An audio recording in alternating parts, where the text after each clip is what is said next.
Bon, on va pas se le cacher, depuis hier, tout le monde en parle. Max Doman, le plus jeune buteur de l'histoire de la Première Ligue. Et moi, je me suis demandé, qu'est-ce qui est devenu le top 10 des plus jeunes de l'histoire? Et on va le voir, il y a quand même des carrières qui n'ont pas été toujours extraordinaires. On commence ce top 10 avec Lewis Miley de Newcastle. Il est entré dans ce top 10, je crois, il y a 2 saisons de ça. Depuis, c'est devenu un titulaire quasi indiscutable des Magpies. Et surtout, il est devenu international anglais. Il a toute sa carrière à faire, mais c'est franchement un grand espoir pour le football anglais. À la 9e place, un joueur passé par Manchester United, je pense qu'il n'y a que les vrais connaisseurs qui le connaissent.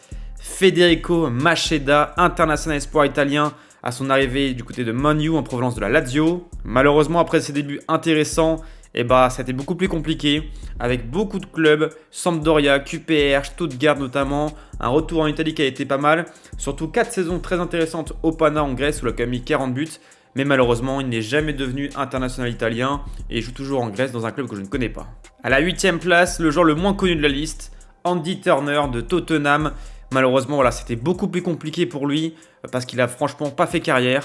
Il n'y a qu'à voir sa page Wikipédia pour comprendre que c'était très compliqué pour lui, malheureusement. Lui, par contre, a fait une grande carrière. Michael Owen, à l'époque de Liverpool, son club formateur. Chez les Reds, il était tout simplement trop fort. Un ballon d'or gagné avant le départ pour le Real Madrid et les Galactiques où c'était beaucoup plus compliqué. Derrière, un retour en Première Ligue, d'abord à Newcastle, puis à Manchester United.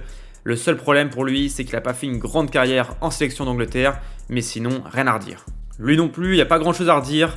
À la 6e place, Cesc Fabregas, lorsqu'il était à Arsenal, il était arrivé en provenance du Barça. Grosse carrière, Arsenal, Barcelone, Chelsea, Monaco. Et aujourd'hui, il est entraîneur. Il fait du très bon travail à Com, puisqu'il pourrait disputer la Ligue des Champions la saison prochaine avec un projet très ambitieux. Donc franchement, rien à redire. On rentre dans le top 5 avec Ryu Ngomoa, qui a intégré le classement en cette saison. Lui qui a marqué, je crois, en tout début de saison contre Newcastle, le but égalisateur. Voilà, franchement, un joueur très très intéressant, très prometteur, qu'on ne voit pas encore assez en Première Ligue, mais un joueur à suivre. 4e place, bien plus connu, Wayne Rooney, à l'époque d'Everton.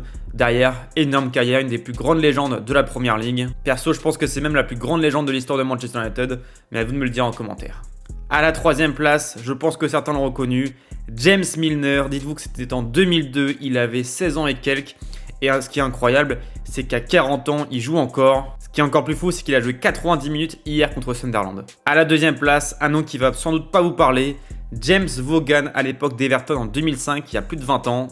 Malheureusement, lui aussi, sa carrière était très compliquée, avec beaucoup de prêts et pas forcément de régularité. Et donc, son record aura tenu plus de 20 ans avant d'être détrôné par Max Doman, qui, j'espère, va faire une grande carrière à Arsenal, que ce soit en Première Ligue ou tout simplement dans les plus grandes compétitions.